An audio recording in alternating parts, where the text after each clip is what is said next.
Welcome to Escape Purgatory, a podcast where we rewatch Supernatural, then talk it through in the hopes that we can finally escape this show.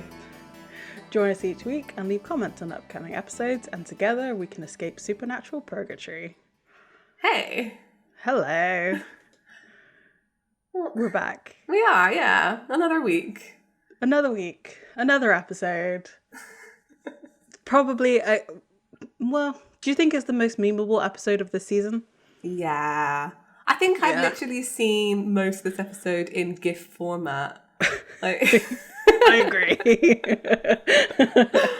I think there's one every season, and last season was probably Yellow Fever, right? Yeah, definitely. Well, I don't know. This one for sure, is probably the most memed, which is free to be you and me. I always want to say me and you. Free to be me and you. Anyway, so written by Jeremy Carver and directed by J. Miller Tobin. Mm-hmm. Before we started recording, I'd said that I didn't realize who had written it. Maybe I said last week, but it didn't stick when I watched it this week. But the whole section of Cass being a virgin was in there because it was Jeremy Carver. That was it. It's so... Yeah, his writing style is so obvious, I feel. Yeah. That's all I have to say. I don't know, it's just, there's a way that he writes Dean, and I don't know, everything just gets a bit more... unnecessarily sexual. Yeah, that's it. Yeah. That's it. Yeah. I was trying to find the words, but yeah, it's unnecessarily sexual. Jeremy Carver, why? Yeah. So, but I mean, overall, even I was gonna say overall, the episode's not that bad, but it's kind of boring. If you compare it to last week's episode, it's still important. Mm-hmm. This episode's still really important of what it establishes. It's not a filler episode in any sense, but look at last week's and it just felt like it was moving the whole time, whereas this one it was a lot of sitting, hurry up and wait. Yeah, I know what you mean, actually. And there are a lot of parallels between what Dean and Sam were doing, and unnecessarily so at times, I feel. Mm-hmm. I don't know. Yeah. I mean, I think I said this last week at the end of the episode, that this is the Destiel episode. Right. There's so much fic written about that abandoned house.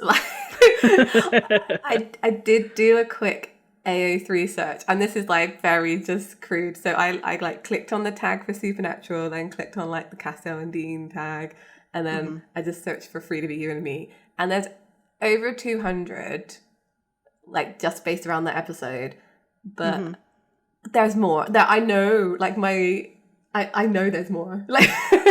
You know. Tag your stuff, people, because we need to do the research. Yeah, if you make sure you tag your stuff, because how am I supposed to give spouting facts when it's not tagged? I mean, the thing is, these things happen when writers leave time gaps where kind of nothing happens, and there's one here that occurs. I think that's why there's so much fic. The other really notable one is season 9, and we'll get to it, but that's the biggest time gap in Supernatural fanfic history. But yeah, I don't know. I do like this episode. It's a very good. The thing is, I think the reason people cling onto this one for fanfic and shipping wise is because this is the first episode really where we see Cass and Dean do their own thing for a bit, and go be bestie buds together. Yeah, definitely. So I watch Supernatural on Netflix, even though I have the Blu-ray discs. And there's no effort really. I don't know, whatever. Don't judge me. As I was flicking through, so Supernatural was trending on my Netflix. Sure. But they've changed the description. I don't know when they changed the description. But now it says 2 brothers, 15 seasons, countless conventions. What? Yeah. And then it's got like another sentence after that, but like it's not related. But I was just like, what? Countless conventions? Why are you bring? I know conventions are starting right now. There's like Atlanta's coming up soonish. But I was just like, what? But that would mean nothing to anyone who's going to like start watching Supernatural, like say on Netflix, you know, flicking through. What do they mean conventions? Like what? Yeah, I know. It would make more sense if they had like Robin Rich's docu-series thing they did on there, right? And you could like link to it, like, have you also watched? But I don't think that's on Netflix. It's so weird. Kings of Con, that's what I'm thinking of. Yeah, if they had that as well. Yeah, I don't know. That's so... yeah, I watch... Look, again, no judgment. I watch it on Prime. I think it's because... it's actual effort. This is so lazy. It's actual effort to like switch the DVDs. When like it is. Prime keeps track of what episode I'm on for me. Exactly. Like... And okay, so we are millennials, right? Yeah. We grew up with like cassette tapes and VHSs and things like that. So it's not even coming from a place of like, oh, this is what we've always done. It's just like, it's nice to have the convenience of just clicking buttons. Yeah. I feel like I did my time with the putting stuff in because I had to switch the disc halfway through Lord of the Rings. You know, like I did my switching. Exactly. Like I still buy Blu-rays to this day because like it's just nice to have, just in case the servers decide that we no longer want this. I don't know, whatever. But no judgment. We're lazy. It's fine. Okay, the other thing is that I don't want to touch the box. Oh yeah, the boxes has to stay pristine. Yeah, and I'm not going to buy another box set to be pristine. That's just silly. No, that's too much. I'm not made of money. Right, exactly. Exactly. We do this for fun, not for money. All right, so with that out of the way... Let's get into the episode. So we have the recap. It's just a lot from the last episode with Sam with the bloody knife. We see Jessica die, which is just like, I can't believe that was 5 seasons ago now. Zachariah saying that Dean is the vessel. We get Cass for a little bit. And then we have Sam leaving. That's pretty much it. Yeah. Really. So Sam is lying in bed and he's woken up and Jessica is next to him. We've talked about this before. She's in clothing that she was never seen to have worn. I do wonder what the significance is of that. Like, because we've only ever... Maybe they didn't want her to be like in just like crop top and booty shorts. I mean, yeah, maybe. The nightgown thing is weird. I guess it's because it's the last time Sam saw her. And I don't mean as in like alive. The last time Sam saw Jessica, it was on that street where they do that weird like drive-by shot of her. Yeah. Which some people assume it's her ghost. Maybe he's and just it's never addressed, so we never know. Yeah, who knows? So I guess it would make sense if Sam thinks that's the last time he saw her, and it's drawing parallels between her and Mary. I don't know. I still think it's weird. Yeah, it is still very weird. This conversation feels very similar to when Sam was going through his detox. Jessica's the voice of blame. Yes. She's saying, "Haven't we been down this road before?" No. It's different now. The interesting thing here is like, do you... I guess later on we're shown that this is not Jessica, but do you think that this is internally Sam blaming himself? Or do you think this is Lucifer just getting inside his head at this point? I think this is Lucifer. I think so too. Yeah.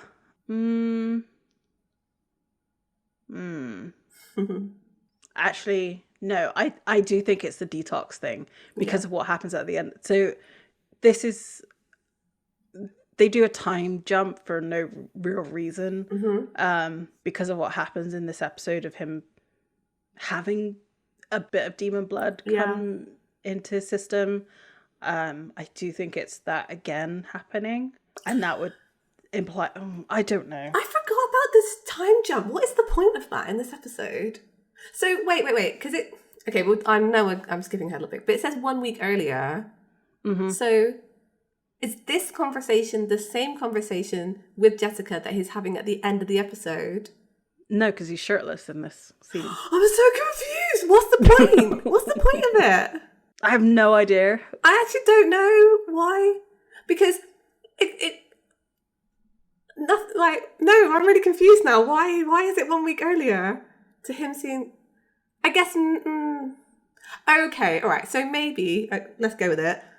What you were saying, that he's detoxing from some demon blood that he gets given in this episode. So he starts having these visions of Jessica after he's had that. I guess that's an important point that we need to know. And the reason why I sort of come back to that is because Lucifer, like, this wouldn't be Lucifer because he's found out through the demons where Sam is. Yes. Or I had a thought. They say in this episode that vessels have like an open connection to their like angels, right? Yes. Later on.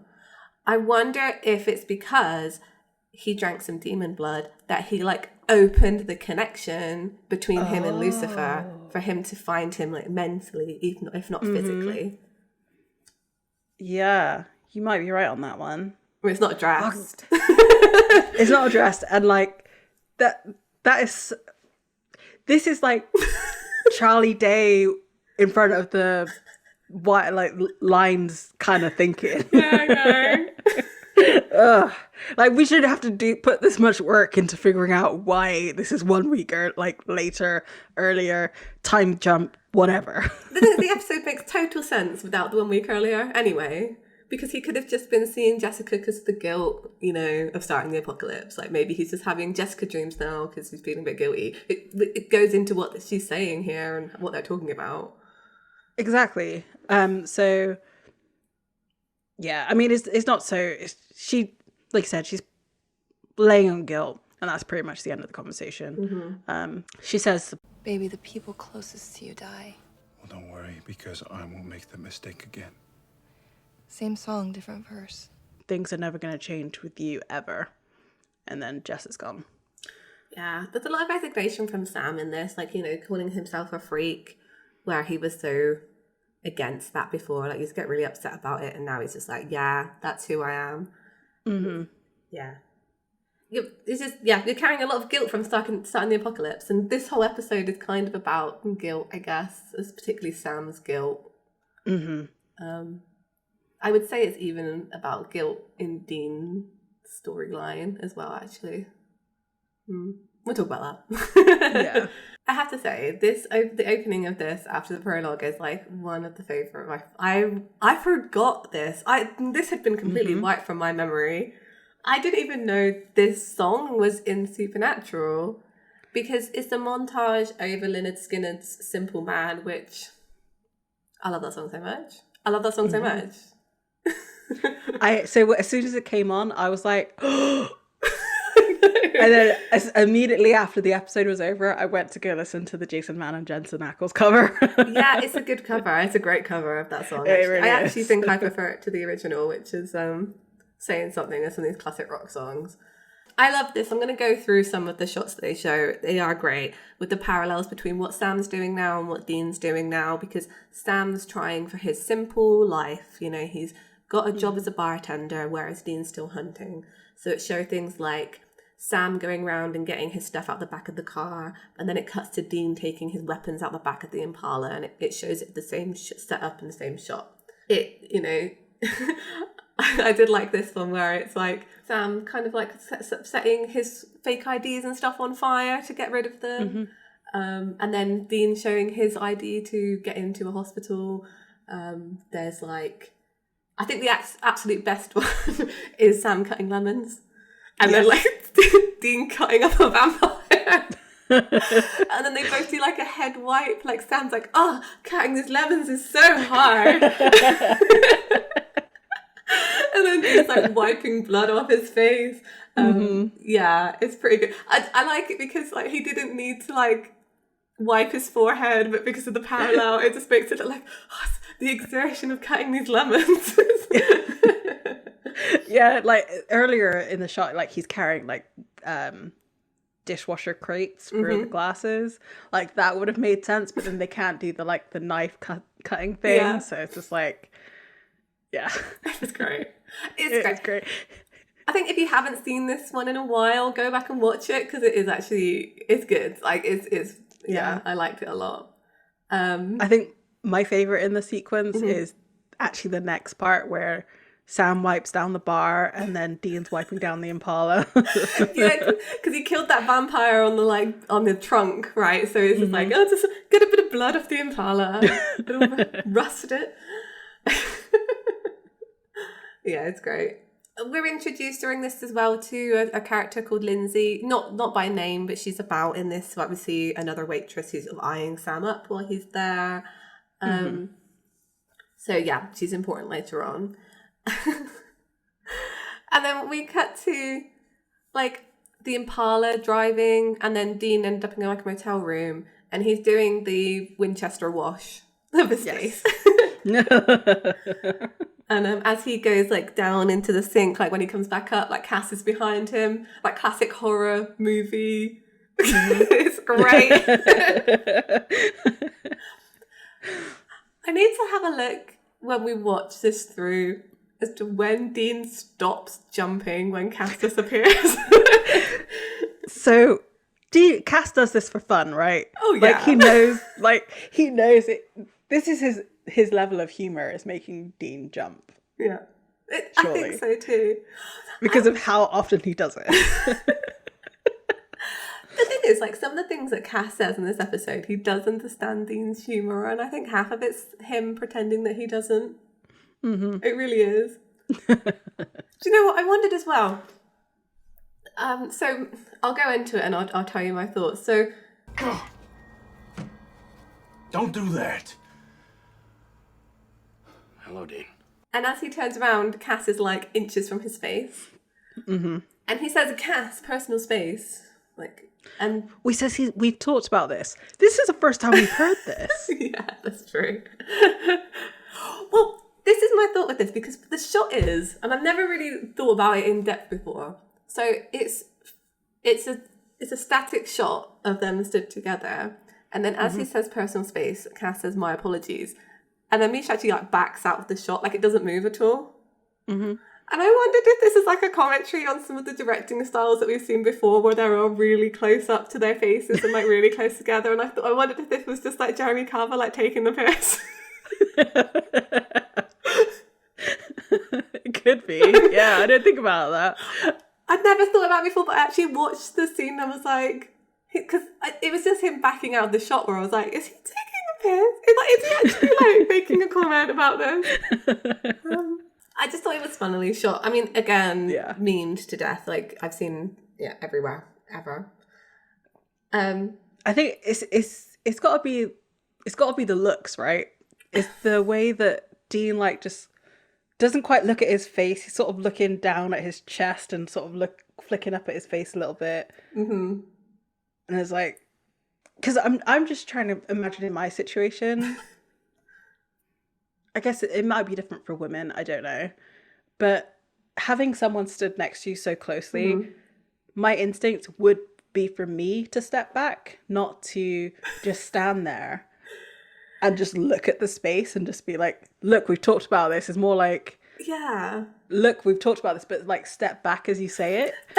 That's the thing. Actually, do you know what? That's the thing, because I've been in situations with people where they have like people don't often sometimes respect your personal space, right? And you're right. The first instinct is for you to create that where you're comfortable with. The thing is, Dean's reluctant to move out of Cass's personal space. right? He waits for Cass to do it, which is not... Is that a guy thing, though? Oh, maybe. What, like a weirdly like, no, you move. Like, yeah. I don't know. Like, you know, maybe. Because you see the like man spread thing, right? Like, it appears that men don't tend to like, they don't seem to mind to take up space. Yeah. Yeah. So they're, yeah, maybe it's that. Maybe it's just a guy thing that they're okay with.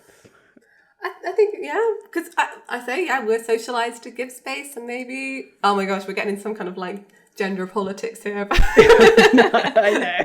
But, no, yeah, maybe you're right. I think this is it, and people latch onto it as like a shipping thing because it does read as a interesting interaction. I'll say interesting. I think that's the way. And I think you're right. It's to do with the eye flick and then not giving away the space. You know, Cass does step back, and when Dean goes to grab his jacket then and walks towards the bed, and he asks how Cass found him because, you know, they have the sigils on their ribs. Right. And Cass says that Bobby told him where he was, which I find quite funny as well, that you just imagine Cass like flicking into Bobby like, where's Dean? And flicking back out again.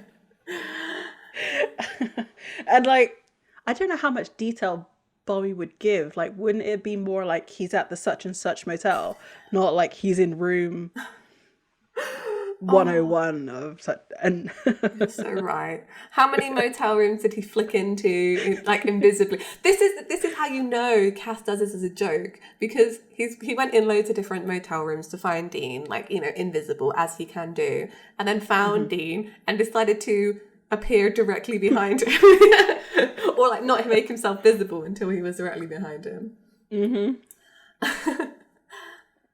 So Cass notices that Sam's not in the room and asks about him, and Dean says they're taking separate vacations. And, you know, Dean asks if Cass has found God yet and if he can have his necklace back. Cass obviously hasn't found God, but says that he needs his help for something else. It turns out that it's Raphael. You were wasted by a teenage mutant ninja angel. Love Great that line. Because apparently Cass knows that he's like come to Earth. Raphael was the one that exploded Cass at the end of season 4. Does Cass want revenge? I mean, he's saying that he wants to interrogate Raphael to find out where God is. And he wants Dean's help because Raphael won't hurt Dean because he's Michael's vessel. That's the whole like sitch. But I do, from what I know about Cass, I do think a little bit he's like, he exploded me. yeah, there is a little bit of that. Just also with the dialogue that happens between the two of the, like, yeah, between the vessel and Cass, and then Raphael and Cass. There definitely is some tension there. Yeah, I think so, definitely. So, I mean, Dean does agree that he's going to help him. Only really after Cass asks him, he almost like begs him to help him. He says, Because you are the only one who'll help me. which is true, and also kind of sad for Cass because I don't think Dean at this point likes Cass that much. Like, there's still tension between them about all the stuff, I don't know, all the apocalypse issues. Yeah, and like just the sort of unhelpfulness of the last season. Like, Cass was only there at critical moments that didn't really help. Yeah. And now Cass just wants something for nothing. Yeah. And the thing is, Cass doesn't really see it that way because he still like on the I rebelled for you, you know, Right. you do owe me kind of line. So Cass goes to like teleport them by touching Dean's forehead with his fingers. And Dean's like, no, last time you zapped me someplace, I didn't poop for a week. So they decide to drive. There's something about Cass and Dean in the Impala that feels quite good. I quite like it. Me too. Yeah. Yeah. It's nice. Especially since in the like opening montage, Dean looks over towards the passenger seat and it's empty, and you can tell that he's not particularly happy that it's empty. So I think it's just like, I have a driving buddy. Yeah. And Cass kind of acquiesces as well to this slow form of transport where he could just fly. Like, he could have just forcibly teleported Dean. It would have been fine. Like, he would have forgiven him eventually, but no, he will drive across country with him in his car. We go back to the bar, and Lindsay, the waitress, is throwing darts at a dartboard, and she's kind of baiting Sam, who's called Keith. Okay. Sure. And she wants to play him. Initially, Sam said, "What are we playing for?" And she says, "World peace." But really, she wants information from him. Because this is a weird thing to be... Don't you think this is a weird thing to be suspicious of someone for? Because she's like, "You finished that crossword in the kitchen, the New York Times crossword, so you must be really smart." It's like... I have issues with Lindsay in this episode. Like... there's nothing about her that's kind of redeeming, and it kind of all starts from here. It's just like, clearly, if this person you have guessed is highly educated and can do all of this stuff, why are you pressing for information if they don't want to give it? Yeah. Like, just leave it alone. I totally agree as well. Some parts of this could be good for Sam, like this kind of little relationship that there's brewing there, but I just think it's interesting that as soon as Sam leaves Dean, like at any point in the seasons, there's always some woman who's like, "I can fix him." You're right. Across the room, it's like, "That's a broken man. I can fix him." You're right. Every single time. And it's always the same. I don't know, the same type of lady. They don't really have much of a personality below. Other than like, they're interested in Sam. That's kind of it. Until we get to Eileen, all of his like potential hookups are just like one note. There was that lady who had a dog. That was her whole personality. That's true. And unfortunately, after Eileen too, blurry wife. Oh yeah, that was her blurriness was her only aspect. They look into his sad eyes and sad eyebrows and like, this man needs a woman in his life.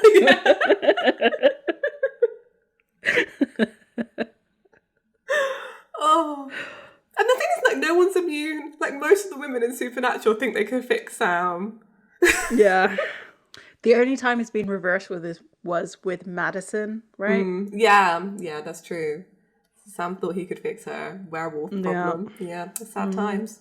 So Sam calls himself... Riddle wrapped inside an enigma, wrapped inside a taco. Which is not a Sam line. Like, it was so... That's Dean. That's... Yeah. Yeah. Mm-hmm. Anyway. Well, maybe he's trying not to be himself, right? Oh, that's yeah. the whole point of him getting away. So what does he every time he doesn't want to be himself, he turns into Dean. Oh, that's so true. That's so true. You're right, yeah. He doesn't know who else to be. It's either him or Dean. Mm-hmm. On the background, while they're having this conversation, but, you know, she wants to get information out. She basically wants to go for dinner, let's be real, but she's putting under the guise of wanting information from him. There's a news anchor on television in the bar who's talking about hail, lightning strikes, fire, all these kinds of things going on, and like basically like a whole town's on fire, so apocalyptic stuff. The bartender who's working there shuts off the television after this report finishes and says, "Damn, is it me or does it seem like the end of the world?" And like Sam looks down like guilty, like, yeah, it is. So we go to the sheriff's department and in Waterville, and Cass and Dean get out of the Impala. Dean doesn't know why they're there, but Cass says it's because the deputy sheriff laid eyes on the Archangel. I love the way Cass talks in early seasons, like he's still a bit biblical. It's very stiff and very formal, and I love it. It's very classic old school Cass. Yes. Yeah. And Dean's like, well, and he still has eyes. Of course. He asks Cass what the plan is, and he says, "We'll tell the officer that he witnessed an angel of the Lord, and the officer will tell us where the angel is." So Dean's like, no, we can't do that. So he gets out another FBI badge and puts it inside Cass's coat. He adjusts his lapels and straightens Cass's tie to make him look a bit more presentable, I guess. Mm-hmm. It's perfect. Everything about that, I just really like it. Just really like it. So, one thing that made me laugh about this, the FBI badge has Cass's picture on it. So that means that Dean has fake IDs for Cass. Yeah. It's great. I want to see the conversation where he's like, I need to take your picture. Yes, you were so right. I don't know why I'm playing devil's advocate to myself in the whole, like, I ship Dean and Cass. Like, I get it. I get the relationship. And while I'm watching this, I'm like, well, you could take it this way. And I don't know why I'm doing that to myself. Because this one, I'm like, oh, you know, Dean's kind of big brothering Cass, right? Adjusting his tie and stuff. It's very protective, I think. He's, like, looking out for him. And also almost, like, showing off. Like, this is how we do things. I'm going to show you how humans act. You know, this is how FBI agents should look. I'm going to teach you, kind of thing. Which I kind of like that as well. Dean is very showy off in this episode. You could say it's a little bit flirty. Hey. Yeah, you could. And he also says here, and this is a line that people do pick up on quite a bit, is Dean says, when humans want something really, really bad, we lie. Why? Because that's how you become president. You're not wrong. I wish it wasn't true, but it is. So they walk in and they talk to the deputy. Dean holds up his ID and he introduces himself as Alonzo Mozzelli, and Cass is Eddie Monscone. I don't know what classic rock band they're from. It should be Leonard Skinner. I don't know if it is. Maybe it is. Because the start of this episode, right? Yeah, probably you would imagine. And Cass just like stands there and Dean's like nudging him like, he's also FBI.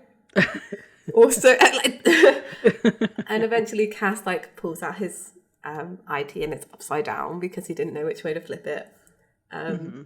This is taken like Cass cosplayers the world round. I'm sure have like an upside down FBI ID at this point. I love that they did rehash this later on when Jack is pretending to be an FBI agent. It so perfectly makes him Cass's son. It was such a... I love it so much. I mean, if you compare the two, they even act in this, like the way that Jack and Cass just sort of stare at the, in this case, deputy. I can't remember who he's talking to. Yeah. Jack's talking to. But like the dead stare of like, you're believing this lie, right? If I keep looking at you, you're gonna remember. This lie, you're understanding it, right? I wonder if like Alex Calvert like watched some early seasons and saw how Misha played Cass, because it is very like eerily similar in places. Perfect casting. That was like So they walk in and they talk to this guy who's apparently seen an archangel. Basically what happened is like a gas station exploded in a beam of white light. He said, if I hadn't seen it myself, I wouldn't have believed it. We're talking of riot full scale. And there were 30 or 40 people like basically killing each other. And he's like, any idea what it was? It's angels and demons, probably. He has a little like side glance to Dean like, come on, you should know this. Yeah. Like, what are you talking about? Like, you know it's angels and demons. Like, why? What is the confusion? There's a little like simultaneous speaking bit here as well that they do, because the detective asks, like, or the deputy asks, what did he say? Nothing. Demons. Nothing. Demons. Dean plays off as like, the demons. We all have our demons. It must be those kinds of things. And the deputy doesn't really buy it, though, I don't think. As he said, then everything exploded and it was completely leveled. Like, everyone basically died. But there was this one guy who was kneeling, really focused, not a damn scratch on him. And it was a guy called Donnie Finneman a mechanic. And then Dean says, and he just vanished into thin air, which, you know, if he'd been possessed by an angel would have made sense. But no, he's down at St. Pete's and they thank him. Mm-hmm. So off they go. So St. Peter's is a hospital and they see this guy, Donnie, and he's like just sort of comatose in a wheelchair, just like staring into space. Obviously, Raphael has left the building because Cass says just an empty vessel. It's interesting that Dean immediately thinks like of his own situation here and says like, you know, is this what I'm looking at if Michael jumps in my bones? And Cass says, no, Michael's more powerful. It'll be far worse for you. Which... And it's just like, this is why we lie. Because telling the truth is not what Dean needs to hear. What isn't bringing Dean to your side? Like, does Cass want Michael on Earth? I don't know. No, I don't. That's actually a really good question at this point. Would this Cass want Dean to be possessed by Michael if it meant that they... I don't think so. I think even now at this point, Cass doesn't want any of the apocalypse to happen, because if Michael does possess Dean, that big battle will happen, the Earth will basically be destroyed. And it's kind of bad for everybody. Yeah. Cass has been lied to by his brothers, right? And sisters, the other angels, or the upper angels. So they misled him into thinking that the apocalypse is preventable. So that's still his mission. Yeah. So yeah, I don't think Cass wants Michael to be on Earth. No.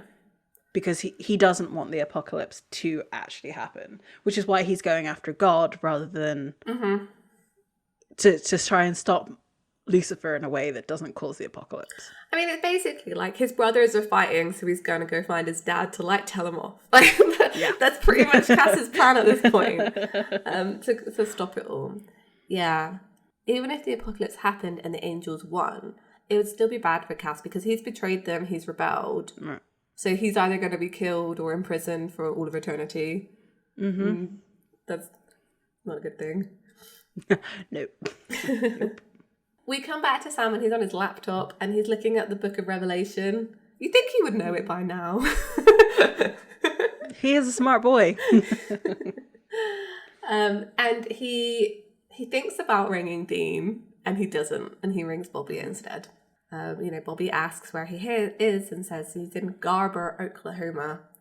And he's found a town at the road showing Revelation omens. All right, listen to this. And upon his rising, there shall be hail and fire mixed with blood.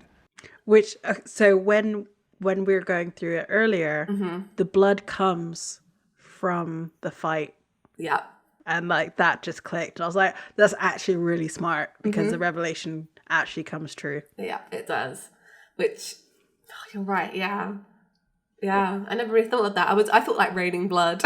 Me too. Yeah. I thought some horrible, like, because, it says mixed with blood. It's like, actually, yeah, no, not really. The blood does come in a different way. Yeah, you're right. Sam wants help and he asks Bobby to find a hunter in the vicinity that can help. And Bobby's like, well, there is one. It's you. I mean, he doesn't have any of his hunting tools, though, right? Like, he wouldn't have the knife.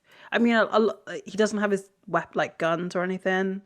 Like, what would he do? Which is kind of wild, because you would think even if Sam was quitting hunting, he would be needing to protect himself during the apocalypse. Or at least have the tools to protect other people. That's what he cares about.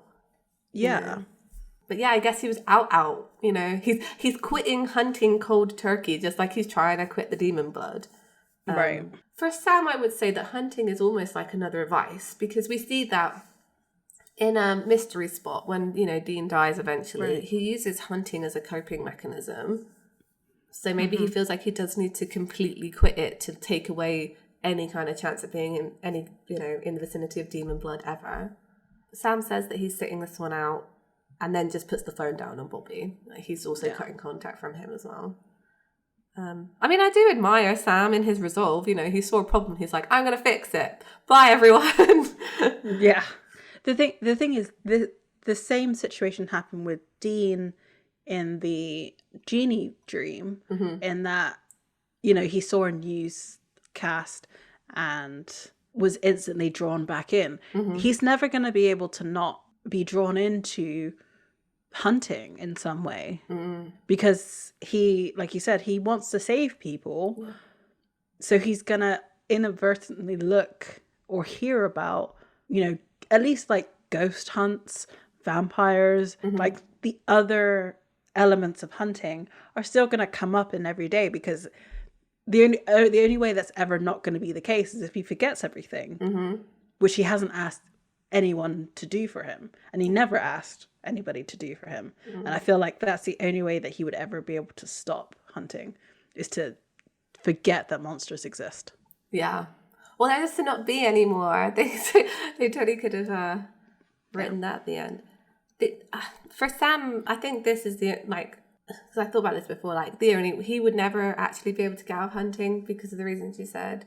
And but he would have to take on like a Bobby type role, which we've talked about previously as well, for him to stay involved without putting himself directly in danger anymore. Yeah. And so we see it throughout the whole series even. Nobody ever quits hunting. No. Not completely. Like, we see it now with Rufus. Like, he was out for the longest. Yeah. He wasn't even a Bobby type character. He was shut in. And even then, he didn't really stop. It seemed like he was still, like, researching at least. We don't know what was all in his files and stuff, but, you know, he still had the contacts to be able to find the information that needed to be found.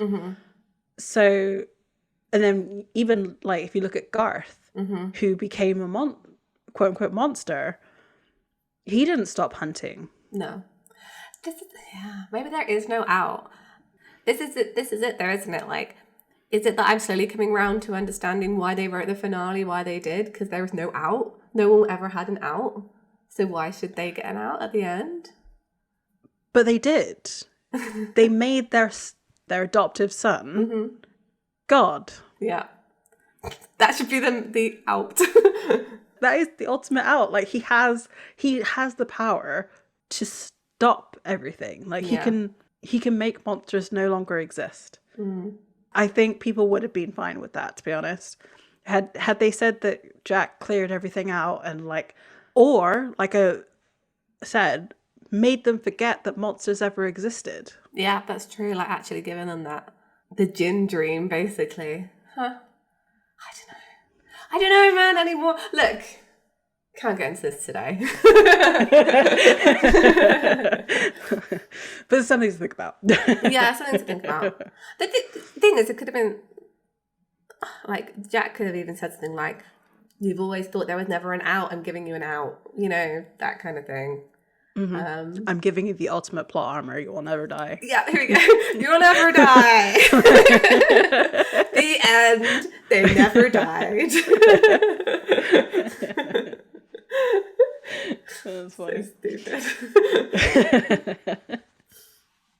So we're in an abandoned house with Dean, and Cass just appears, and Dean's asking where he's been. Cass has apparently been in Jerusalem, and he has like this jar that he sets down, and Dean asks what it is, and he says it's oil. I have questions.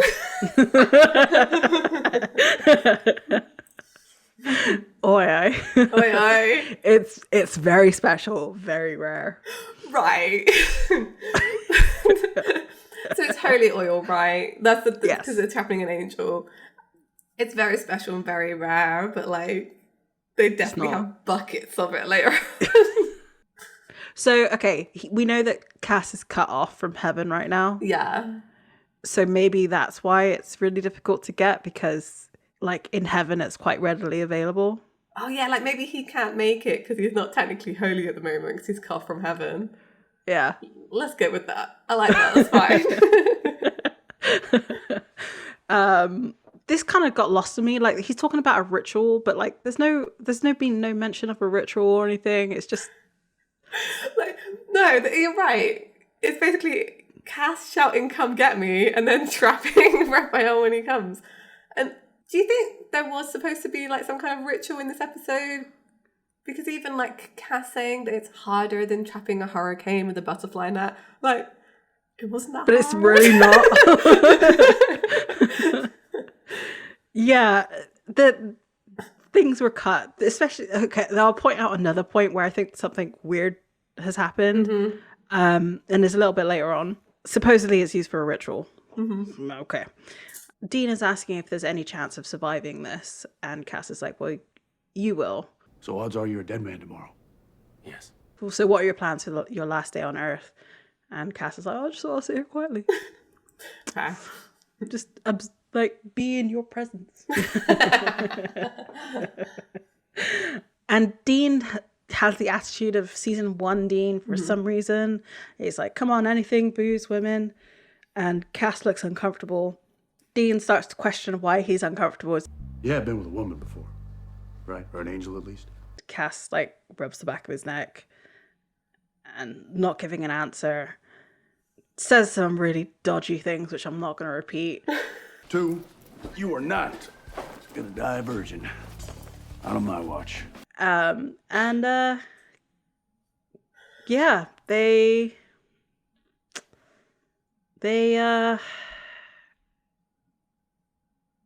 are gonna go get Cass laid. Yeah. Okay, yeah. Now knowing and realising that Jeremy Carver wrote this episode, I don't know why I'm even asking this question, but why is the one thing that Dean knows before he's decided that Cass is not going to die a virgin is that Bert and Ernie are gay? He's like, I know 2 things.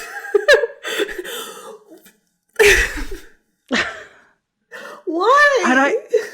And I feel like I could be projecting and I could be hopeful. Maybe I'm completely wrong. But doesn't somebody refer to Dean and someone, Cass, I'm thinking, as Bert and Ernie? I'm sure that happens at some point. I mean, later on in this episode, Dean refers to them both as Thelma and Louise, which is also like extremely queer-coded cinema. Yeah. Maybe Carver shipped it all along. Maybe. We'll never know. I just have a lot of questions for him. That's all I'm like. Yeah. Why won't the writers do conventions? Because there are very specific questions I would like to ask some of them. Like Jeremy Carver, like, why are the 2 things that Dean knew? Why? You knew, like, you must have known that people would read into this. Like, there must be some part of your brain where it's like, am I writing this relationship between these 2 characters in a platonic way or a romantic way? Is this flirty or not flirty? Like, you would think. So, I just want to know. Yeah. Like, it wasn't like that they'd run across anything Sesame Street in this episode for that thought to come across their mind. Like, it's so out of nowhere. Like, it's out of nowhere. It could have, like, he could have said anything else, anything to do with his car or rock music or, you know, here's a Dean line that could have been written. It's like, I know 2 things. Led Zeppelin, the greatest band of all time, and you're not going to die a virgin. Like, that would have been... that was the exact same thought I had as soon as you were going on. I was like, Led Zeppelin and Cass is not going to die a virgin. Yeah. Which, he's already dead. He's already died once, so... So technically, you already failed in your mission, Dean. Yeah. We're back at the bar with Sam. And a group of hunters walk in. You know they're hunters because they look like rednecks. Let's be real. And they're calling out to Sam. And Sam ignores them.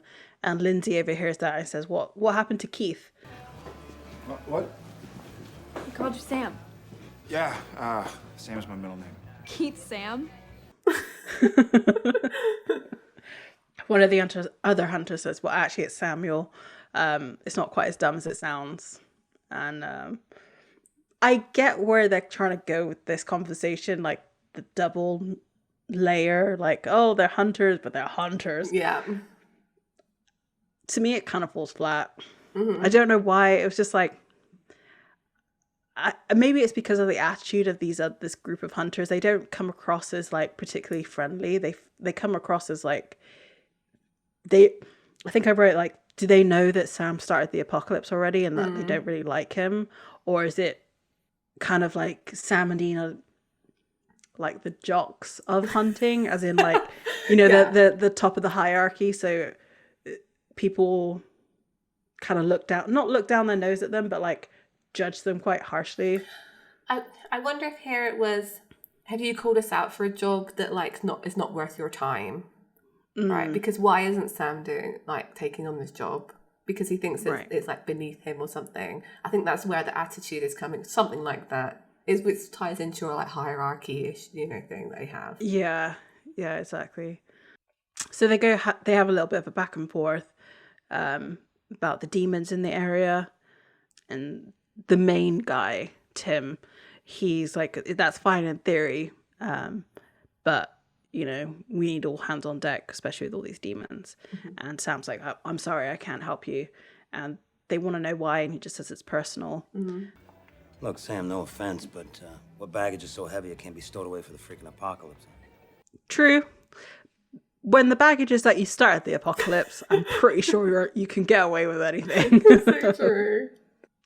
Lindsay comes up to him afterwards and says, so your parents were drunk when they named you and you shoot Bambi. It's just like, aw. For me personally, I know she's trying to date Sam.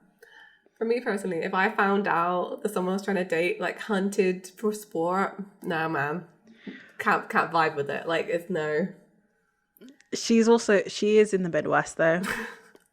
True. In a small town. Like, Yeah. I'm pretty sure, like, it's not really going to be that big of an issue. Like, she's going to be surrounded by hunters. Yeah, I guess so. Yeah. So we are in a brothel, which I don't know if they are actually legal in any other part of the country apart from Las Vegas. So, okay.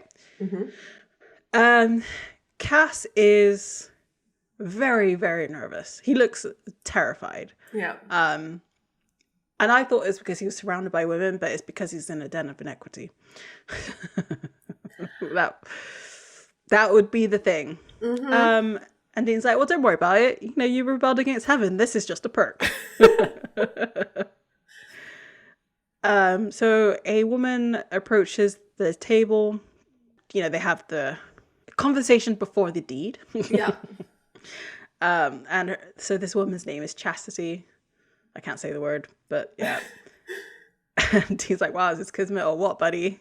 Well, he likes you, you like him, so on you go. And she takes Cass back into one of the back rooms. And as Cass walks away, Dean, like, goes right up. So, personal space. Yeah. All right. Out the window this time. So Dean hands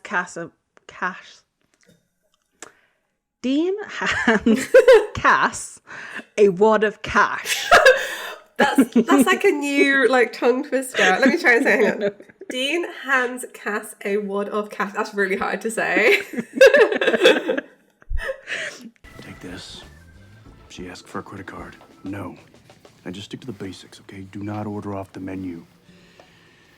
Go get her, Tiger. Don't make me push you. This is so weird. No, I'm calling like bullshit on the men act like this generally, right? This is only in TV and movies that a guy would set up his friend like this, and I can't. I know, guy. There's no way.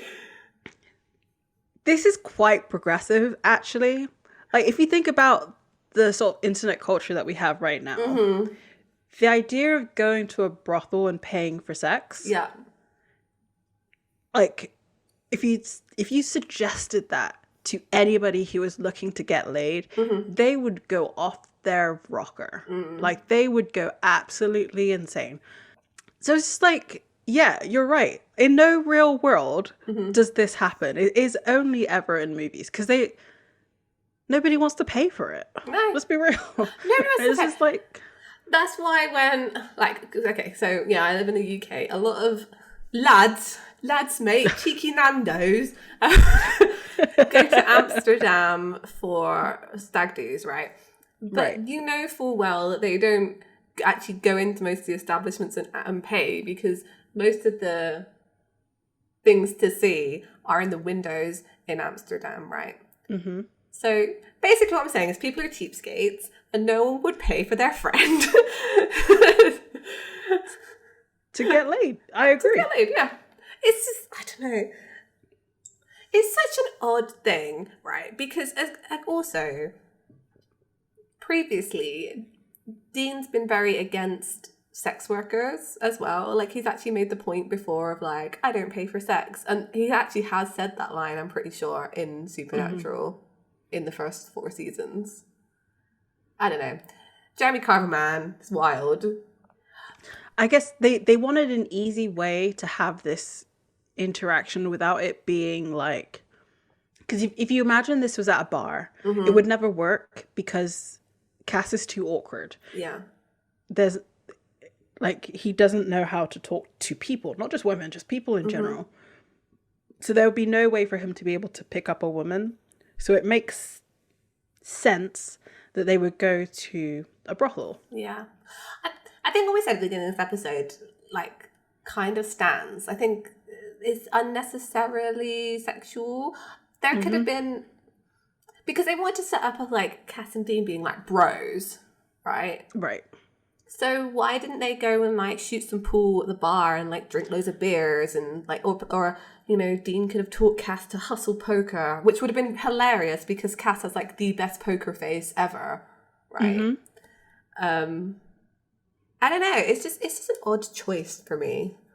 And there's a line that Dean says in a little bit that doesn't make sense to what's at the actual situation. So basically, it ends with the Dean following another woman to a bar, and he gets another drink, and she gets a drink, and then we hear screaming, and it's the woman that Cass had gone off with, and she's telling him to screw off, and you're a jerk, and this, that, and the other. Dean asks, you know, what happened? And he said, I don't know.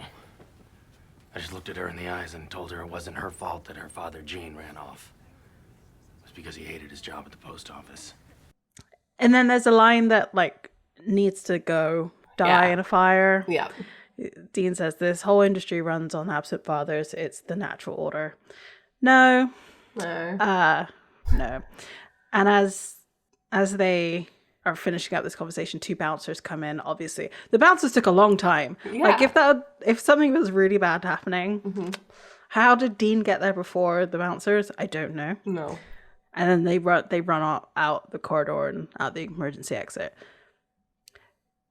Dean is supposedly bent over laughing. I've never seen anyone laugh so quietly in their whole entire life. So true. What's so funny? Oh, nothing. Whew. It's been a long time since I've left that door. What laughing are you seeing? Because I'm not seeing anything. And like, what are you actually laughing at? I've always thought this because it's like a massive overreaction to what actually happens to the situation. Because they're running out like, "Ooh, gotta go," and then suddenly he's there like, that was the funniest thing in my whole. I feel like, what was funny? And like, surely the bouncers would follow you out to make sure that you wouldn't come back. The thing I think that's missing, and I mean, again, a fan fiction gap, is like maybe they did have a confrontation with the bouncers and like Cass knocked them out and like just by touching their foreheads, and they landed in a hilarious way. You know? Yeah, like in the kind of like stoner comedy. Yeah. Yeah. So kind of going back to your point before of like what they could have really been doing as the time passes, like having a poker match and like seeing the other guys like tremble, or not tremble, but like get so screwed over by the fact that Cass is really, really good at poker by accident or really, really bad. Right? Yeah. And that would cause him to laugh so much, I personally think, rather than this scenario of like Cass is such a virgin that he can't even get laid with a sex worker. Like, That's the joke, right? It's so yeah. bad. This is how my perfect episode of this goes. Is like they do go and play poker. They could totally do an absolute spoof. So I'm surprised Jeremy Carver didn't do this because I know he's a big nerd.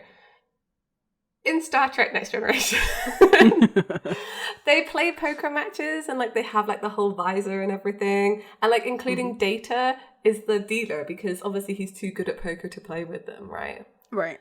So they could have had that. Like Cass could have been Data with the the visor, having to deal people in because he's like too good at poker, or you're right, like maybe too bad. I don't know.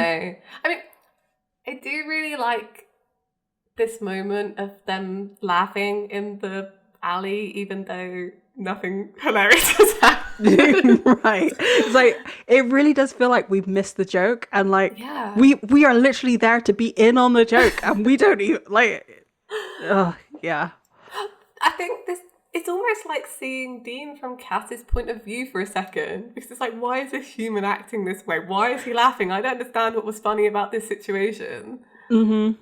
Or is Dean just manufacturing fun for himself? Because he does say, I haven't laughed like that in a long time, years. And then he's like, looks really sad. Is it almost like forced fun? Is he trying to get Cass to have fun? So he's like, haha, that was hilarious. Ah, man, what jokes we have. We're such bad boys out on the town. Yeah, maybe. But the thing is, I feel like this situation would have been just as funny with Sam, like, just as imaginarily funny with Sam. Yeah, you're right, actually. Yeah. So we're back at the bar. Lindsay starts to question Sam about, the people that came to the bar earlier that day. Sam's sort of vaguely answering, saying we're in the same business together. Witness protection, right? You're mafia? I'm not mafia. I love the way that he comes back with like, I'm not mafia. Like, no. He's kind of in witness protection, though. Yeah. You could call it like that, from the demons. True. I mean, it's not great witness protection because, like, you're calling in hunters. Like, a lot of people know where he is. That's true. Sam kind of gives a very vague description of what happened. He says, I used to be in business with my brother. Truth is, I was pretty good at the job, but I made some mistakes. I did some stuff I'm not so proud of. People got hurt, a lot of people. Do you think at this point he wanted to say family business, but then couldn't because he'd already said that he wasn't in the mafia? Yes. Yeah, definitely. That was the case. Lindsay questions, what's your poison? And she pulls out like a medallion from her pocket. She says she's 3 years sober. And Sam's like, well, you work in a bar. Very judgmental. Yeah. Which I kind of liked what they did because she's actually drinking a water. Yeah, that's good. Yeah. And so she says, I don't know you. I'm the last person to be giving you advice. But I do know that no one has ever done anything so bad that they can't be forgiven, that they can't change. It's so bad. This is so. I think this reflects more on me than Supernatural. But I immediately thought, there's definitely some things that this random guy you met could have done in his past that definitely can't be forgiven. She's very trusting, considering she knows nothing about him. I also want to say, she says, I don't mean to pry. Her whole interaction with Sam this entire episode has been prying. Like, what are you on? I honestly thought she was supposed to be a demon, like, or something, like, but no, she's just a woman. Again, it's the whole I can fix him attitude that she has, because she's saying, like, look, you can be forgiven. You can change. Because she's saying it's not that they can't change. In other words, like, you should change. I can change you. I can fix you, Sam. I can fix you. It's maybe she doesn't know what he's done. She doesn't know that he wants to be forgiven. She doesn't know that he actually wants to change. Maybe he's not there by choice. She knows nothing about him. She's very much assuming a lot about this random guy she met. And really, it does come back to kind of bite her in the ass. Sam, what is it? Why do you attract these people? Yeah, definitely. Just, I don't know, this just didn't make any sense. You shouldn't be in a relationship trying to fix somebody. They should already done fix themselves before you get in a relationship. Otherwise, it's not going to work. Exactly. Work on yourself, people. Lindsay, work on yourself. Yeah. Ranting today. I'm in a mood. So back at St. Peter's Hospital we go, and Dean watches this nurse walk down a hallway all sneaky like, and then goes into the room with Donnie, and they pour the holy oil round his wheelchair that he's in. And Cass explains, because it's the first time we've seen holy oil in Supernatural, that no angel can touch or pass through the flames or he dies. Mm-hmm. Dean says, so we trap him in a steel cage of holy fire, and then, but how do we get him here? This is quite an important line that Cass says, and we've alluded to it at the beginning, that he says, Well, almost an open phone line between a vessel and his angel. One just has to know how to dial.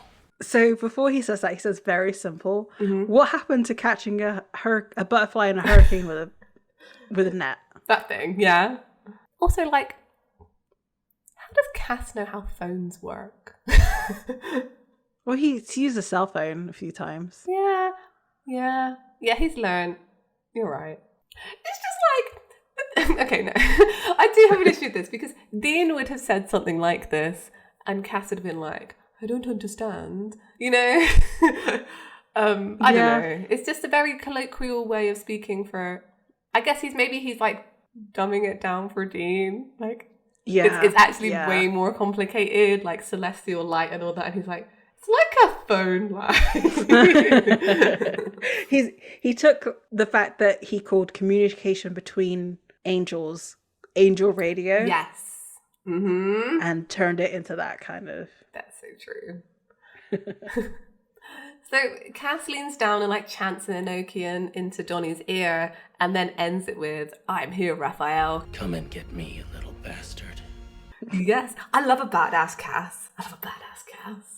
He's so good. And then Dean asks, how long does it take? Well, he actually asks, what's the average customer wait time playing on the phone line thing? Mm-hmm. And Cass says, be ready, before he lights the holy oil. So this jump, I don't understand. This is the fanfiction gap. This is it. What did they do all day and all night? Right? Yeah. Like, hang out. So was the ritual talking into the ear? Okay, that's super easy. Yeah. That's not difficult in the slightest. I'm there's some wires that are crossed that I need untangling because this is the extreme cut of the two things. Yeah. They're in a hospital room, and then they're driving to the abandoned house. Mm-hmm. And like, you almost forgot that they were like at that house earlier. Like, you know what I mean? It's just hard to remember these things sometimes when you're watching. Mm-hmm. So, you know, why are they going? It's just all very confusing. And yeah, the cut is like, it's daytime in the hospital and now it's suddenly nighttime. Why? What did they do in that time? If there was a ritual, you could have seen it. Mm-hmm. I don't know. I mean, okay, let's give them some credit. I don't know why I do this. Maybe Cass was saying that it was a super hard ritual because he knew that they were like listening to him or something, and it was all part of the trap. It's all a big bluff. Yeah, it could be. He's going for the, Winchester bluff thing. I don't know. Not explained. Don't know. So yeah, because they drive up to this abandoned house that they were at previously, and Dean says, well, that's a day I'll never get back. To be fair, okay, fine. They nodded to it. Fine. Mm-hmm. So does that mean they just sat in the? Okay. Oh, see, that's such a throwaway line, though. It's just like, so basically they stayed in the hospital until the fire burned out, and then they left. Yeah. And also, like, if we're talking about fanfiction gaps, what did they do in the time between they left the brothel and then went to the hospital the next day? Like, what are they doing? Anyway. Yeah, you're right. They just sat in the hospital watching Donnie not do anything, I guess. Mm-hmm. As they enter the house, Cass says, Dean, wait! And there's a big bright light. And we see Donnie inside the cabin. Love this. Yes. I know you love Raphael, so talk about Annabelle. I can just see that movement over and over again where he's just sort of semi-crouched and he stands up and his wings unfurl and it's electrical lighting. It's just, it's a wonderful visual. This entrance is like probably top 3 for me. Yes. I think it has to go Death, Cass, and then Raphael. Okay. Yeah. No, I actually, yeah, I agree with you. I can't think of any other entrances that top it, really. No, I can't. Yeah, you're right. I like Raphael because he's super imposing. Just the way that he talks to them. He doesn't blink. Yes. It's like he doesn't need to blink. He's not human. Mm-hmm. Because, you know, it's a forgetting thing, forgetting that you're in a vessel and forgetting to maintain it and, having to do things like that. It's, And he talks so much down to them. Mm-hmm. I forgot how big a moment this was because this is the first time that we see an Archangel. Yeah. That we know of. And it doesn't disappoint.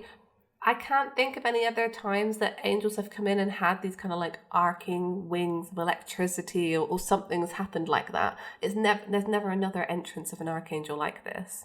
Is an impression of wings that are physical. Mm-hmm. Like, you know, we saw Cass like roll his shoulder. I'm doing the action. Yeah. But we see him roll his shoulders and there's the shadow of his wings on the barn doors. But like, this is a physical manifestation of his wings. Yeah. And you know, you don't really see that from other angels. No, exactly. So, you know, Raphael and Castiel greet each other. It's interesting that like Raphael doesn't even acknowledge Dean, like he's beneath his notice until Dean addresses him.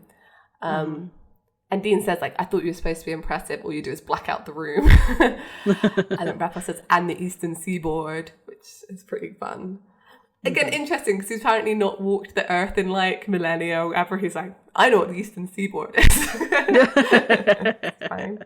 It is a testament to my unending mercy that I don't smite you here and now. And Dean's like, maybe you're full of crap. Maybe you're afraid God will bring Cass back to life again and smite you. And by the way, hi, I'm Dee. So Raphael does know who Dean is. And now he says, and now I know where you are as well. Because obviously they want to know where Dean is. They want to grab him and convince him to be Michael's vessel. Mm-hmm. I'm surprised they never...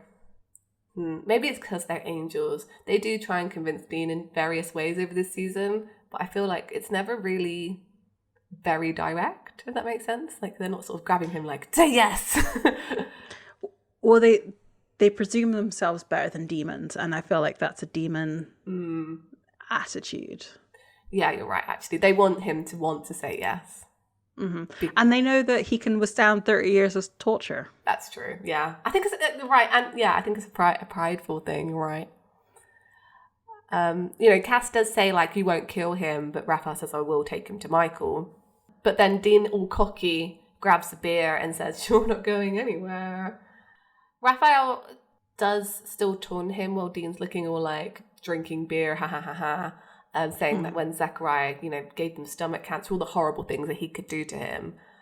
You're right, Dean doesn't look fazed. I know they know that they've set a trap, but you're right. I mean, worse things have been done to Dean. He doesn't have anything close to my imagination.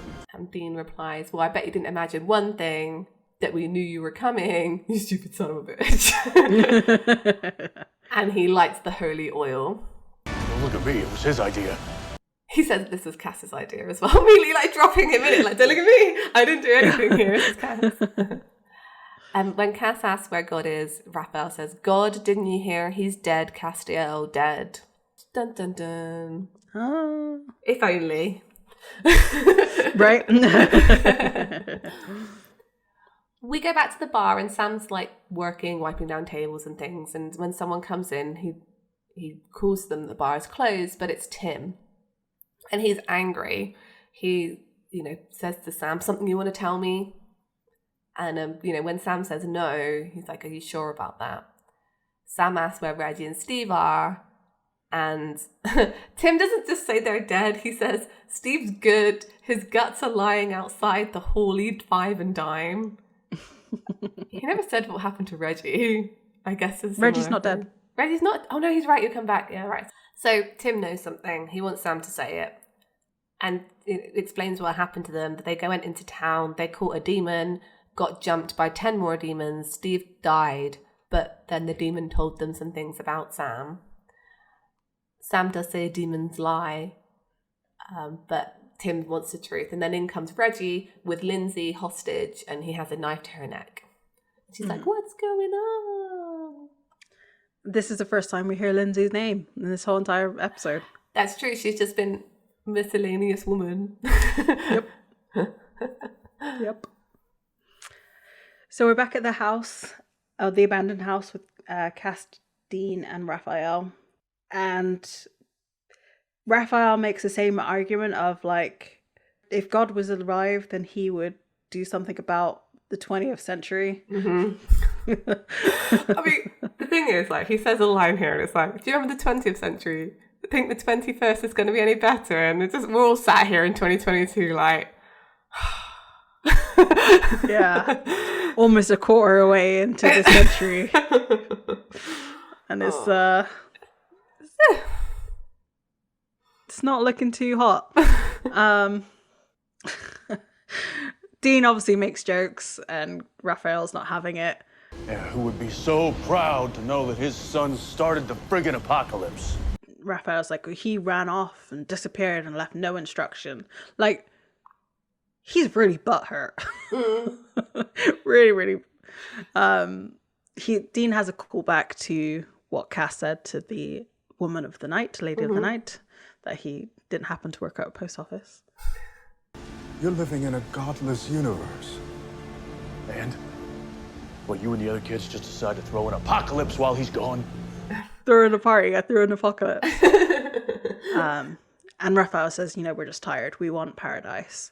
God's dead and you get to do whatever you want. He says, yes, whatever we want, we get. And like breaks in the windows and the storm kind of comes in because it starts to really storm outside while this is happening. I actually do feel some sympathy for the angels wanting to start the apocalypse because it is God's fault. In Supernatural, it's God's fault, right? Mm-hmm. Because, I mean, he did leave them to do what? They're just sort of facing a millennium of existence of just doing nothing, really. Watching over humans, which most of them look down on. I'd say the majority of them do. Exactly, like they think they are superior to humans, so why have they been left here? And the only plan that there was ever kind of laid out for them was the apocalypse was going to end everything. So, like, why not start it? I do feel some sympathy for them.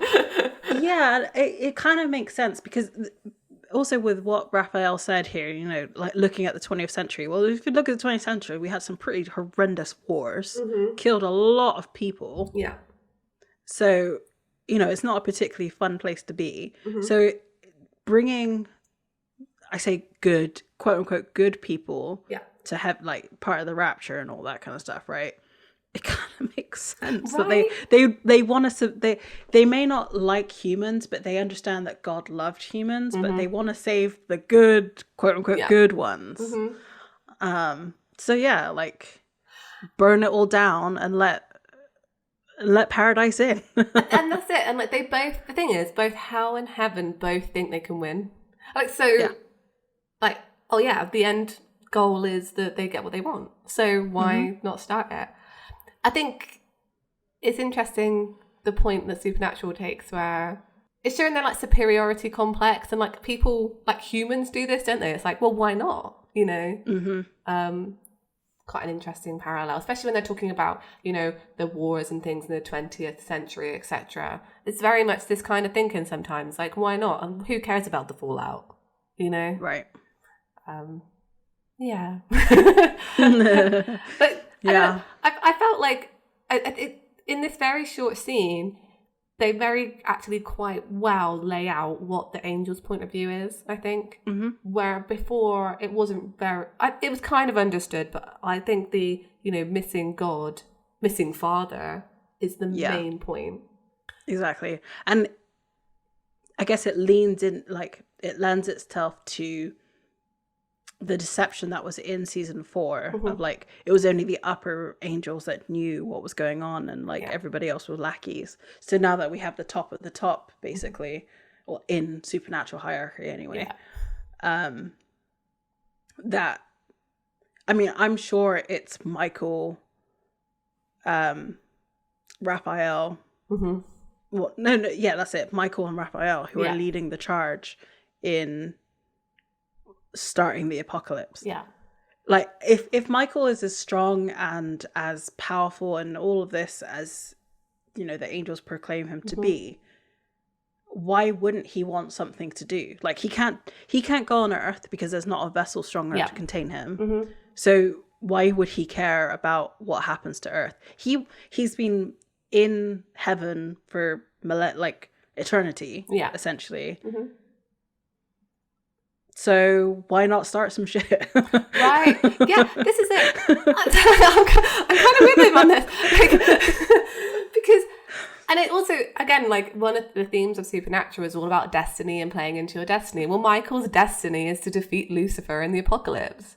And without Dean, his true vessel, then it's not going to happen. He has to play out his destiny. That's what's been written for him. You know, right? They don't know what else to do. Like, there isn't any other purpose for the angels other than do this. And the opportunity has presented itself in the fact that Dean and Sam exist at this time. So therefore, it has to be now or never. Yeah, and this is what makes Cass so important and so interesting as a character, because he's an angel that's found his purpose outside of heaven, or like to find something else that he's doing without having to follow like God's plan. Exactly. Yeah. I love angels and Supernatural. They're just good. They're just good. They are good. I am starting to appreciate them. I am starting to appreciate them more. So we're back at the bar, and Reggie with a knife to Lindsay's throat, and Sam just admits everything. He says it's true. What the demon says, it's all true. You gonna hate me any less? Am I gonna hate myself any less? Tim just wants him to say it. He says, I did it. I started the apocalypse. So we're back at the house. Cass says, if God is dead, why have I returned? Who brought me back? Did it ever occur to you that maybe Lucifer raised you? And Cass doesn't want to hear it and wants to leave. And Raphael says, Castell, I'm warning you. Do not leave me here. I will find you. Excellent. How terrifying is that? How terrifying is that? Which gets kind of undercut. I hate these lines from Dean and Cass. Like, they're not good lines, but... Because Cass says, maybe one day, but today you're my little bitch. It feels very much like a Dean line, which then Dean just says what he said. Right. Cass is learning to be a badass. I'm putting that in quotation marks from Dean. This is exactly something Dean would say. Which brings into question the whole ass butt thing. Like, he can give a good taunt. This is a pretty good taunt. He was under pressure. You don't think facing down a different archangel is gonna... Look, he had time in the car to think up this one, but the ass butt thing was on the cuff. He didn't have the time to think about it. All right, I'll give you that one. Oh, fine. I give you this. He practiced saying this with Dean, and Dean was like, no, you have to say little bitch, not just bitch, otherwise it's not demeaning enough to the archangel. Well, so he earlier in the episode he says little bastard, and now he said little bitch. Yeah, like, it's gonna be little. I don't know. So we're then back at the bar, and we are getting the blood mixed with blood section. Yes. This is, and because Tim holds up a vial of blood, Tim wants Sam to drink it, go all Superboy, and take out all of the demons that killed Steve. It's either Sam drinks the blood or Lindsay dies. And then they get into a big old fight. They get the best of Sam for a minute, and they pour the blood into his mouth. They back off and they think he's drank it, but he's actually just held it in his mouth. He spits it at Tim, which is really gross. Just too many bloody fluids going on in this one scene alone. He then beats both of them. These one-liners are not good. Right. Tim's like, don't you think we will be back? And Sam's like, don't you think I won't be here? He's like, he's not going to be here though. No, I don't understand. Yeah, that line that Sam says makes no grammatical sense, right? He says, don't think I won't be here. Like, wait, don't think that you won't be here? Shouldn't it be like, I don't even know what he would say. Like, he could have just said, I won't be here. Right? Yeah, that's what he's saying. Wait, no. He's saying, it's a double negative. So he's saying he will be here. Don't think I won't be here. So do think I will be here. Right? So he's saying that if they come back, he's going to beat them up again because he will be there. Yes. Right, not that he's leaving and he won't be there. Right. Okay. But he's not going to be there because I'm pretty sure Lindsay's going to be like, get the hell out of this town. You're a crazy person. Yeah. What was I thinking? You've got friends who believe demons are real. Leave. Yeah, the way that she looks at him with the like blood smeared all over his face from where they're like pouring, it's messy. Yeah. Like he looks like a vampire. Yeah, he does. And I don't think, oh no, Twilight is out because Dean makes a Twilight reference at the oh beginning of yeah, this I completely episode. forgot about that. That is one. No, that's the best line in this episode. Dean killing that vampire and saying, "Eat it, Twilight." That's what. Which means Dean definitely watched Twilight. Of course he did. Yeah. I bet you he's watched he's made a Bela Lugosi reference. Yeah. He watches every vampire adjacent movie. I reckon he secretly wants a like forbidden romance with a vampire. But luckily for him that comes true. I was gonna say. It's nighttime. We're in the Impala. Cass is riding in the Impala with Dean next to him. And Dean asks if Cass is okay. And Cass is very quiet. Dean says, I'll be the first to tell you that this little crusade of yours is nuts. But I do know a little something about missing fathers. Wow. And he kind of like tries to buoy Cass up. He says, look, there are times when I was looking for my dad. He doesn't call him John here. He calls him Dad still. When all logic said that he was dead, but I knew in my heart that he was still alive. Who cares what some Ninja Turtle says, Cass? What do you believe? And Cass still believes that God's out there, so Dean's like, well, good, then go and find him. I think maybe before this and hearing Raphael talk about their father, he didn't really equate God being Cass's dad, you know? Right. And now he sees that, he's like, oh, something we can relate on. Yeah. And he maybe feels for him a bit more now, I think. Cass asks, what about Dean? And he actually says, like, I'm good. I can't believe I'm saying that, but I am. I'm really good. And he does seem good. He seems happy. He's doing what he actually enjoys to do, which is just a hunt. Yeah. You know, he's been killing vampires. From as far as we can tell from the beginning sequence, Dean's not been getting himself involved with the apocalypse stuff, right? He's just hunting monsters, saving people, doing what he can, town by town kind of thing. Yeah. And Cass asks, like, even without your brother? And he says, especially without my brother. I mean, I spent so much time worrying about the son of a bitch. I mean, I've had more fun with you in the past 24 hours than I've had with Sam in years. And you're not that much fun. It's funny, I've been so chained to my family. But now that I'm alone, hell, I'm happy. And then when he looks back, Cass is gone and Dean looks a bit sad again because he's all alone. Is it that Dean doesn't want the burden of having to look after Sam anymore? He still kind of wants a buddy. Yeah. I wonder if this is said more for Cass. Because Cass in the first episode of the season says, like, I killed my brothers and sisters for you. So where he's saying I've changed my, like, you know, being chained to my family and now I'm alone. Yeah. Well, that's exactly Cass's situation. It's true. And he's saying that I'm happy. So it's like, it's almost being reassuring to Cass. Like, it's okay that you're not connected with your family at this point. That's totally right, actually. I never read it that way. That's very interesting. Yeah, I think he is trying to reassure Cass. What's interesting though is because Cass takes everything so literally. What Dean's saying is like, I'm happy to be alone. So Cass is like, fine, I'll leave. And does. Yeah. Yeah. Both Sam and Dean in this episode have shirked their responsibilities in different ways, right? Sam's not getting involved with the apocalypse anymore. He's completely out of hunting. And it looks like, although Dean helped Cass here, like he was helping his friend with Raphael, so it's kind of apocalypse related. It also seems he's just hunting, like he's not trying to stop the apocalypse. He's just going about his merry way, doing what he does. Because neither of them are even looking into what to do to stop the apocalypse. Like the fact that they just defeated war means nothing in this episode. Right. Yeah, exactly. Yeah. So it almost is a filler episode. It skirts the line of filler episode. Very skirts it. I think the stuff with Sam is very much filler. There's the bit at the beginning and the bit at the end which is kind of important. Then the stuff in between, it kind of, the bit with the blood kind of works.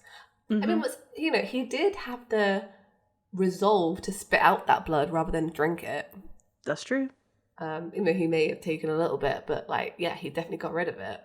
It's a weird episode. It's a bit weird. Yeah. Yeah. I wonder if there's like something in their contracts that makes it so that they both need to be in episodes for a certain amount of time. Definitely. So that's why because really this episode should have just been Cass and Dean capturing Raphael.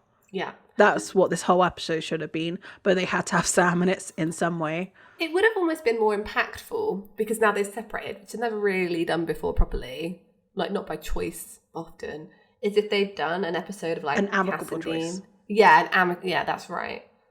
Like they should have done like one episode of like Cass and Dean with no Sam whatsoever, and all through you would have been asking like, where's Sam? And then they should have done like another episode the next week which was just Sam, like finding out where he'd been during that time. And again, it would feel weird because it's normally like Sam and Dean together. Right. But again, it's like a weekly serial, so you couldn't do that because if you missed an episode, you'd be like, what's going on?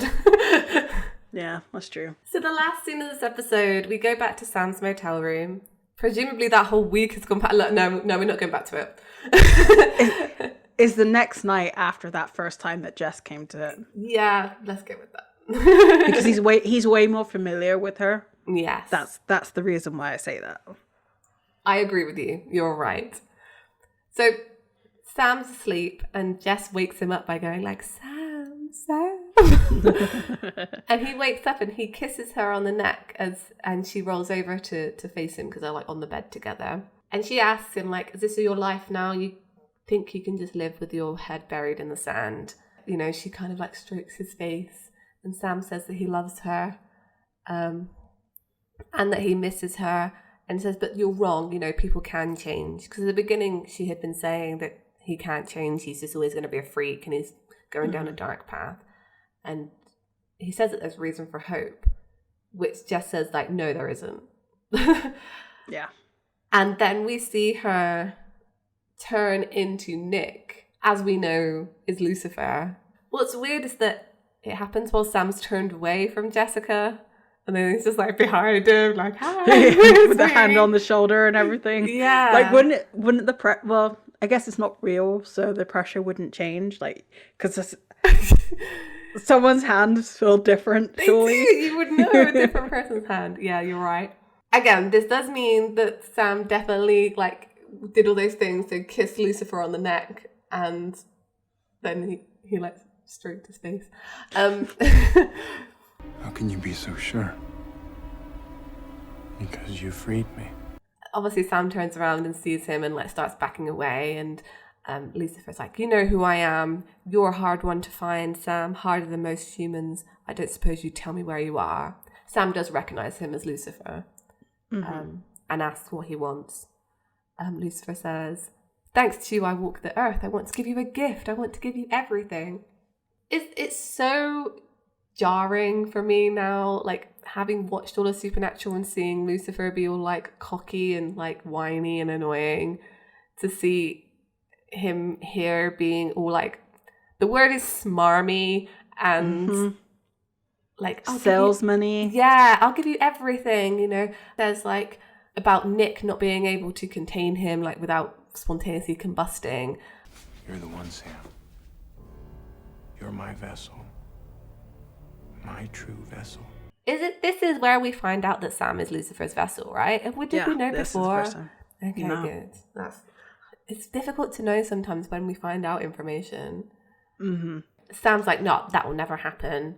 And Lucifer says, I'm sorry, it will. I'll find you. And when I do, you will let me in. I'm sure of it. Sam confirms that he needs his consent.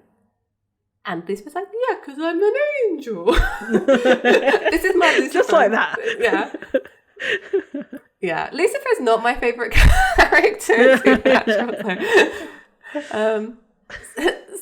Sam does say, like, I'll kill myself before letting you in, which is a fair out, I guess, in the situation. And Lucifer threatens to bring him back. I mean, that's a pretty dark existence, right? Of just saying no to a vessel and trying to get out of it, and him constantly bringing you back. It's also almost kind of akin to like the Malik box later on, like an unescapable situation. Mm-hmm. So I have a question. Mm-hmm. So Adam can contain Michael. Yes. Can Adam contain Lucifer? Right. I think we had this conversation before, but in a different way. Because my argument is that if Sam can contain Lucifer, he should be able to contain Michael. Right. So surely, yes, you're right. I think that Michael realised it first and was like, dibs. It just needs to be in the Winchester line, and he's close enough. Exactly. I think there must have been a point where they were both aware of a third Winchester brother, and then not seen on screen, a race to get him first because he's like the weakest link. And also, sorry, Sam, but Sam doesn't have a stronger resolve as Dean does. Sam's intelligence is the thing that will always get him. Yeah. Because he can be convinced. I think so too. I think the thing is, Sam can be manipulated into saying yes to Lucifer. Like, there's always been a situation where that could happen, like to save people, to save the world, etc. You know, if just to give him a good enough reason in words, not threats. Yeah. And he will give in. Exactly. So, I mean, that's kind of what happened. Yeah, I mean, that's exactly what happens. I mean, Lucifer's so manipulative here because he says, like, the weight on your shoulders, what you've done, when you still have to do, it's more than anyone could bear. If there was some other way, like, but there isn't. Like, I will never lie to you, I'll never trick you, but you will say yes to me. No, like, he's lying here. Like, do you know what I mean? Yeah. Well, and again, because, Sam is much more in faith and destiny and all of that stuff. So Lucifer's playing into that. Yeah. Like, he's basically saying your destiny is to say yes to me. And Sam doesn't have that same fight against destiny that Dean does. No. That he's just like, well, I have to give in. And he does. Well, this is it. Like, I have to say, I think, although they go about saying about saving people, I do feel like Dean would kind of let the world burn without losing his autonomy, right? Yes. He's that stubborn. And it does almost happen at times. Like, yes, he'll sacrifice himself, but it's his own choice to sacrifice himself. Like, anyone else trying to make that choice for him is like, no. Exactly. Right? Whereas, yeah, Sam would definitely, I mean, Sam is manipulated. I mean, even in the final season, he's manipulated by God as well. He's often manipulated. I'm sorry for him because he does always try to have he's always trying to do the right thing and it always bites him in the ass. And I think it is because he's smart. Yeah, it is. He overthinks it. Just don't think about it. Just go with it. Just punch punch that glass when you've got a gun in your hand. Yes. So Sam says you're wrong about, him saying yes, and Lucifer says, I'm not. I think I know you better than you know yourself. Kind of true. And when Sam asks why me, Lucifer just says it had to be you, Sam. It always had to be you, and then disappears. End of episode. Isn't that exactly what they said to Dean? It's something similar, yeah. It's the same gist. We're getting to the point, since the beginning of time, we've manipulated evolution to get you to this point. Yeah. Is it ever said that there are like direct descendants of Cain and Abel? That would like kind of make sense. I don't think it's ever said. I thought that was the whole mark of Cain. That was the only reason why Dean could even take on the mark. It was because he was a descendant. Or am I just putting that on? I don't think that is the case because Cass can take the mark as well. But he's an angel, so what does that count? Yeah, that's true. I mean, I guess we'll find out in a few years' time, or someone will message us. Yeah, that's very true. The last message I got was about Sam's murder penis, so I miss messages. I'd like some more, please.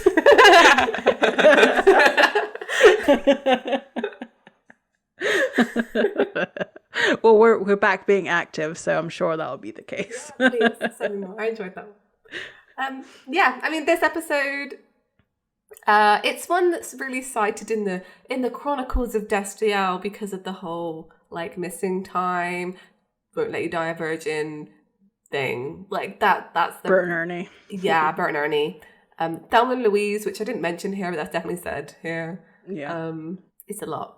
And then we've got Sam finding out he's the vessel for Lucifer, which we knew about and he didn't know about until now. Sorry, Sam.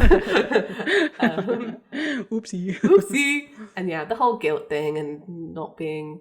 They've just decided to both say nah to the apocalypse. Yeah.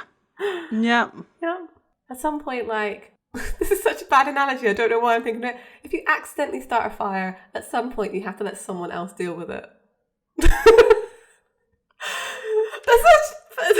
Yeah, I mean, it's kind of like you could also do the home improvement one as well. Like you make a mess of, like, say your bathroom. Someone eventually you just have to have the plumber come in and fix it all. Yeah, that's a better one. Less destructive. Thanks. So yeah, that was this episode. I mean, we do this every time of an episode that there isn't much. I feel like we put on a lot onto it, yeah, and end up talking a lot about it. But the Cass and Dean stuff was definitely the more interesting part of the episode. Apart from this last scene with Sam and Lucifer, but I don't feel like it got the weight that it deserved. Like, it's a big deal that Sam is the vessel. You think about the way that Zachariah is talking about Dean, saying he's not just any vessel, he's the vessel. Yeah. Like, you don't get that same... I guess he's... Technically, Lucifer is alone at this point. Like, he doesn't have the demons around him, like his army, whereas Zachariah has, like, the full force of heaven. Yeah, that's true. Like, you could very much gloss this over, you know? It's a big deal, but you could very much, like, say... I don't know, it's a big scene, but at the same time, like, yeah, you're right. It's not. There's something very not impactful about it, and I don't know what it is. It's the dark motel room, but yeah, it is a direct kind of parallel between like when Dean was told he was in like a room that's basically full of light, and then this most beautiful room that's ever existed or whatever. Whereas Sam's being told that he's Lucifer's vessel in like a dingy motel room. Yeah, that's very true. Yeah. I feel like there should have been 2 episodes. This is my deal with it. I think there should have been 2 episodes. It should have been the Cass and Dean episode and then the Sam Lindsay episode. Yeah, for sure.